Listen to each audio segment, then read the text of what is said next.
Bom dia, pessoal. Ou boa tarde, né? Ou boa noite, não sei o horário que vocês estarão assistindo essa videoaula, mas eu gostaria de dizer que anteriormente a gente trabalhou ligação covalente dativa, né? Que é um caso especial que varia lá da ligação covalente, e a gente viu que existem ali algumas pequenas exceções que elas vão parcialmente estar tanto compartilhando quanto doando um par de elétrons, certo? Então a gente viu que lá essas moléculas que eram formadas por meio da ligação covalente dativa, elas atingiam ali uma fórmula, né, que a gente pode chamar de fórmula estrutural, um tanto que intrigante, certo? Essas fórmulas é importante a gente saber dar nomes a elas, certo? Por isso que dentro do estudo da química, ainda falando a respeito lá um pouco sobre as ligações químicas, a gente trabalha o conceito de geometria molecular. E o que seria geometria molecular? A geometria molecular diz que os átomos organizam-se geometricamente em estruturas que exigem um nível de energia mínimo para melhor equilíbrio entre as forças elétricas e magnéticas existentes entre seus átomos, certo? Então, a partir disso, a gente percebe que os átomos, todos eles, se a gente for observar as estruturas, a gente percebe que elas têm ali uma forma de se organizar dentro daquele espaço em que elas estão ali coexistindo juntas, certo? Todas as moléculas formadas por dois átomos diatômicos têm dois núcleos que determinam uma única reta entre eles. Assim, a geometria dessas moléculas é linear, certo, pessoal? Então, quando a gente tem ali a presença de dois átomos, né, como foi falado aqui, dois átomos diatômicos, certo? Que quando fala de atômico, nada mais é do que uma molécula que tem a presença de dois átomos, certo? Então, a reta, quando é somente dois átomos, obviamente a gente vai entender que se tem dois átomos, então eles vão ser ligados por uma reta, certo? Então, quando a gente está trabalhando com essa geometria, a gente entende que é linear. Aí aqui eu trago três exemplos.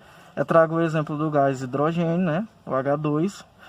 Eu trago o exemplo do ácido clorídrico, o HCl, e eu trago o exemplo do gás oxigênio, o O2, certo?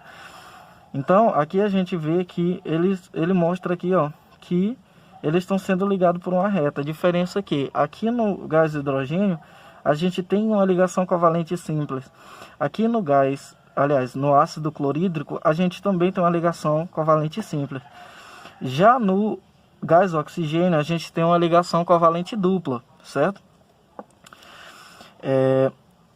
Aí, sequencialmente, ele diz, né, que já as moléculas triatômicas com três núcleos podem apresentar geometrias diferentes, certo? Aqui a gente vê que até com três átomos a gente tem sim,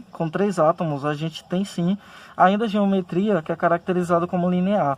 No entanto, quando a gente tem a presença de três átomos, a gente também tem a presença de geometrias que está angular, que é como se fosse ali o movimento de um arco, certo? Pessoal, é interessante a gente lembrar que nessa questão da geometria, as moléculas elas são formadas por átomos unidos por ligações covalentes, certo?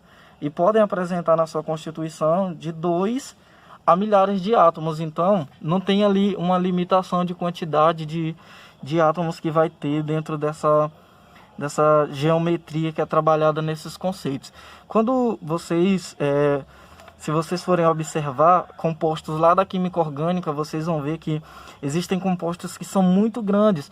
A gente pode estar citando o exemplo que é a sacarose, que tem uma composição, uma fórmula estrutural e molecular bem grande.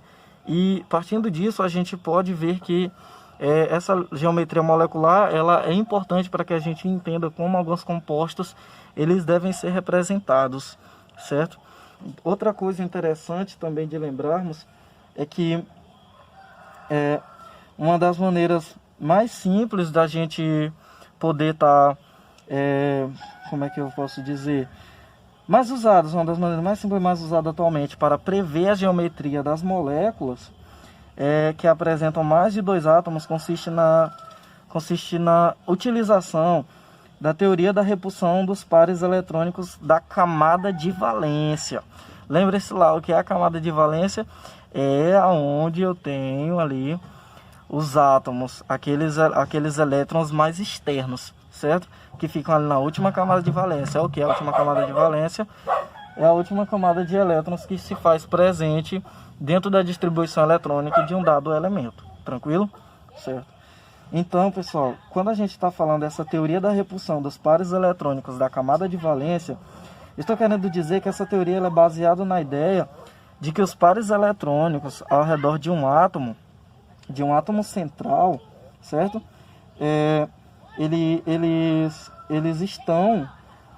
Eles não precisam necessariamente estar participando da ligação, certo? O fato é que alguns vão participar da ligação e outros não necessariamente, certo? A gente vai ver isso mais à frente um pouco. É importante agora a gente trabalhar aqui. Um grupo de elétrons é um conjunto que forma uma nuvem eletrônica que pode corresponder a... Quando a gente está trabalhando com ligação covalente, a gente entende que a gente também está trabalhando que a gente também vai trabalhar com esse conceito de nuvem eletrônica. Lembre-se que eu já expliquei isso para vocês nas aulas iniciais, certo? E quando a gente vai estar trabalhando com isso, essa correspondência ela vem com uma ligação covalente simples, que foi o caso que a gente viu aqui, ó, nesses dois exemplos aqui do gás hidrogênio e do ácido clorídrico. Uma ligação covalente dupla, que é o caso aqui do gás oxigênio. Uma ligação covalente tripla, né, que a gente não viu um exemplo disso. E um par de elétrons não ligantes. Nesse caso aqui, pessoal, de uma ligação covalente tripla, a gente pode estar citando como exemplo o gás nitrogênio, N2. Por quê? Porque o gás nitrogênio, ele tem número atômico o quê? Ele tem número atômico 7, certo? Tem número atômico 7. Realizando a distribuição eletrônica dele, essa distribuição eletrônica fica 1s2, 2s2 e 2p3, certo? A última camada de valência dele, que é o que a gente chama de camada L, né? Aliás, camada M. Camada L mesmo. O que acontece? A gente tem quantos elétrons aqui na camada L? A gente tem 5 elétrons na camada de valência, não é isso? 2 mais 3, 5. Tranquilo. Então, a gente faz a disponibilização da quantidade de elétrons que tem na camada de valência desse nitrogênio. A gente sabe que esses átomos, eles precisam obedecer lá o que a gente falou anteriormente, a regra do octeto. Se eu tenho 5 elétrons em cada átomo de nitrogênio, então eu preciso de 3 elétrons para estabilizar esse átomo de acordo com a regra do octeto. Então o que eu faço? Eu faço uma ligação covalente entre 3 pares de elétrons. Então a gente tem aqui, ó, 6 elétrons aqui ligados entre si, com mais 2, que totaliza 8 elétrons para esse nitrogênio e 8 elétrons para esse nitrogênio também. Então, devido à falta de ligação covalente tripla, a gente tem como exemplo aqui o nitrogênio. E a gente tem o par de elétrons não ligantes, que isso a gente vai estar vendo aqui na nossa próxima explicação, certo? Certo, pessoal? Se tiver ficado alguma dúvida em relação a esta parte, vocês podem estar deixando nos comentários ou se direcionando ao meu PV para esclarecer as devidas dúvidas. É importante salientar, pessoal, que dentro dessa questão geométrica, quando a gente está falando quimicamente sobre geometria, a gente foi escolhido fazer a representação da nuvem eletrônica dessa maneira, de forma como se parecesse, lembra-me muito uma palheta de violão, não sei se vocês conhecem, certo? Mas também me lembra muito ali uma gota d'água, um grão de alguma coisa, certo? Então, isso aqui é a representação que se dá para uma nuvem eletrônica, certo, pessoal? Essa é a representação que vocês vão encontrar geralmente nos livros didáticos. Tranquilo. Vamos passar para a próxima página aqui. Certo. Nessa questão agora, pessoal, é importante a gente entender uma coisa, que existe uma pequena relação, uma relação muito grande da questão da quantidade de átomos, de nuvens eletrônicas, né? De átomos e tudo mais, certo? Então aqui a gente tem uma pequena tabela, onde a gente está trabalhando com a questão de número de nuvens ao redor do átomo central, a fórmula eletrônica, orientações das nuvens, disposição dos átomos e a geometria molecular, certo? São conceitos muito importantes para a gente saber. Por quê? Porque quando eu tenho aqui, ó, número de nuvens ao redor do átomo central A, eu tenho aqui que eu tenho 2 nuvens ao redor desse átomo, certo? Então, o átomo central aqui no caso é quem? É esse carbono, certo? E as nuvens eletrônicas são as nuvens que são estabelecidas entre as ligações de oxigênio para carbono e de oxigênio para carbono, certo? Uma coisa que é importante a gente lembrar, pessoal, é que essa questão das ligações, a orientação, eles precisam ser considerado uma questão da eletronegatividade, certo? Para poder decidir quem vai ser o átomo central, certo? Então, quando eu vou trabalhar aqui com essa questão da fórmula eletrônica, onde eu tenho 2 átomos ou 2 nuvens eletrônicas, né, ao redor do átomo central, eu tenho as orientações das nuvens, elas são assim. Lembre-se lá que na página anterior foi mostrada a representação mais ou menos assim do que seria uma nuvem eletrônica. Então a isso a gente tem um eixo de 180 graus, certo? A disposição dos átomos, ela é o quê? Ela é sempre linear, pessoal. Quando a gente estiver trabalhando com o número de nuvens ao redor do átomo central, ela vai ser sempre linear, certo? Sempre vai ser linear. Tranquilo? Certo. Então, a gente está vendo aqui que a gente tem aqui as representações, né, a disposição dos átomos. Essa disposição dos átomos está relacionada a quantas ligações foram feitas entre esses átomos. Por exemplo, aqui a gente viu que foram feitas o quê? 4 ligações, certo? Ou 2 ligações covalentes dupla, certo? Como a gente pode dizer. No entanto, quando a gente vai representar tanto dessa fórmula aqui eletrônica, ou que a gente pode chamar de fórmula de Lewis, ou essa fórmulazinha aqui, que a gente chama de fórmula estrutural, a gente vai ter que disponibilizar quantas ligações covalentes aconteceram entre o primeiro oxigênio e o carbono, e quantas ligações covalentes aconteceram entre o segundo oxigênio e o carbono. A gente percebe que em ambos os casos ocorreu 2 ligações, certo? 2 ligações covalentes. Então essa representação ela tem que ficar com 2 traços. Tranquilo, pessoal? Beleza, vamos lá. 3 átomos. Quando a gente vai trabalhar com 3 átomos no centro de um triângulo, certo? A gente tem 3 átomos, então a gente tem aqui, ó, um oxigênio, outro oxigênio e um enxofre.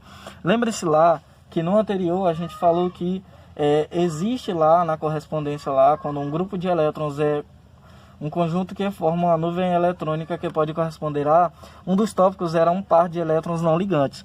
A gente percebe que aqui a gente tem 1, 2, 3, 4 pares de elétrons. Mas quais desses elétrons são ligantes? Obviamente, a gente entende que os pares de elétrons ligantes são esses que estão ligados tanto ao oxigênio quanto ao enxofre.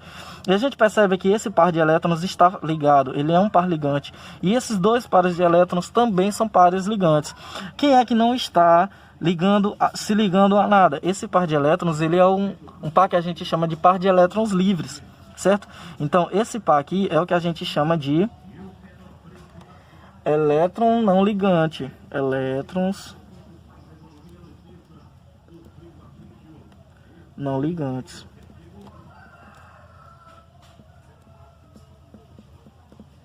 Certo? Tranquilo. Então, pessoal, quando a gente vai trabalhar com isso, a gente percebe que aqui a gente tem 2 representações. A gente tem a representação com um par de elétrons não ligantes e temos uma representação de todos os pares de elétrons, eles são pares de elétrons ligantes, certo? Então, essa representação, ela vem por meio de um triângulo, certo? Com um grau de 120, certo? Aqui a disposição dos átomos, a gente percebe que aqui a gente tem a fórmula estrutural, onde nesse primeiro caso a gente tem uma ligação covalente simples e nesse segundo caso a gente tem uma ligação covalente dupla, certo?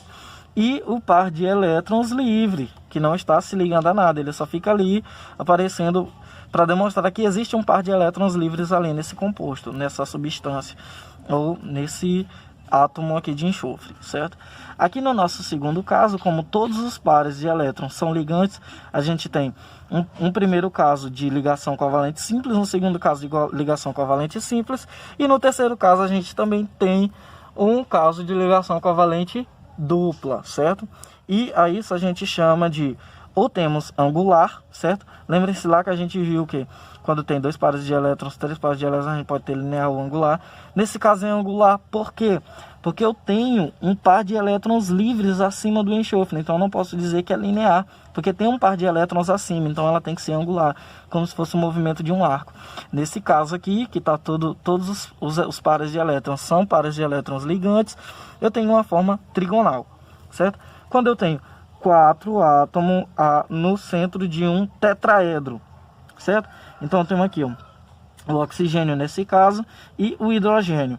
Eu tenho 2 pares de elétrons ligantes e 2 pares de elétrons não ligantes, tranquilo? Nesse segundo caso aqui, ó, eu tenho 3 pares de elétrons ligantes e 1 par de elétron não ligante.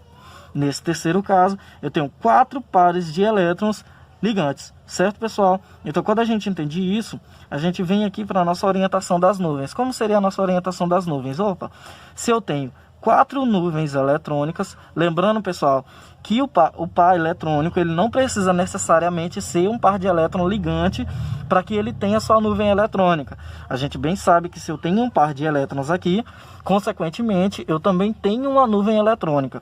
Então, não precisa necessariamente ser um par de elétron ligante para que eu tenha a representação de uma nuvem eletrônica. Tranquilo? Beleza, vamos lá. Esse ângulo a gente dá de 109 graus por 28 minutos. Certo, pessoal? A disposição dos elétrons, no primeiro caso, a gente tem o quê? Dois casos de ligação covalente simples e 2 casos de elétrons, o quê? De elétrons não ligantes ou de elétrons livres, certo? No nosso segundo caso, a gente tem 3 ligações covalentes simples e um elétron não ligante, um par de elétrons livres. No nosso terceiro caso, a gente tem 4 ligações covalentes simples, certo? A esses casos, a gente pode estar chamando de o angular, que no caso do primeiro caso vai ser angular, porque a gente tem ali uma formação meio que linear, mas a gente tem nuvens eletrônicas dispostas ali em cima e abaixo do átomo central. No segundo caso vai ser piramidal, por quê?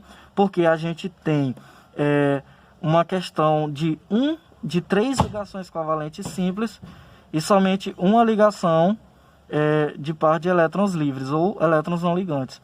No nosso terceiro caso, a gente tem 4 ligações covalentes simples, então a gente tem uma geometria molecular que a gente chama de fórmula tetraédrica.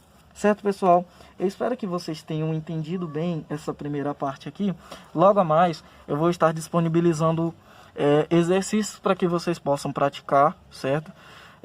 E boa sorte, e é isso. Até a próxima.